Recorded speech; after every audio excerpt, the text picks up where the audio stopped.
అందరికీ నమస్కారం. ఒకసారి నిజంగా ఆలోచించండి. రాముడు దేవుడిగా పుట్టలేదు, ధర్మాన్ని ఆచరించాడు కాబట్టి దేవుడయ్యాడు. రాజ్యం వదిలేశాడు, సుఖాన్ని వదిలేశాడు, కానీ తన మాటని మాత్రం వదలలేదు. ఇప్పుడు ఉదాహరణకి మన జీవితంలో ఏదైనా కావాలి, మనిషికి అబద్ధం చెప్పడానికి కూడా మనం వెనకాడం. లేదు, ఏదైనా అవసరం ఉంది మనకి, మనుషుల్ని మార్చేయడానికి కూడా ఇబ్బంది పడం. అది భర్త అయినా భార్య అయినా సరే. కానీ రాముడు ఏం చేశాడు? ఒక్క మాట కోసం తన జీవితాన్నే మార్చుకున్నాడు. రావణాసురుడు ఎక్కడో లేడు, మనలోనే అజ్ఞానము, అబద్ధము, కుళ్ళు, కుతంత్రాలు, స్వార్థము, ద్వేష, అసూయంతో మనలోనే ఉన్నాడు. రాముడు యుద్ధం చేసింది రావణాసురుడితో కాదు, అధర్మంతో యుద్ధం చేశాడు. దీన్ని మాత్రం బాగా గుర్తుపెట్టుకోవాలి మనం.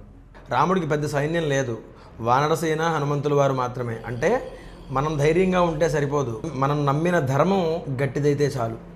అందుకే రాముడు గెలిచాడు. ఈ శ్రీరామనవమి కళ్యాణంతో పాటు రాముడిలాగా ధర్మంగా ఉండడానికి ప్రయత్నం చేద్దాం.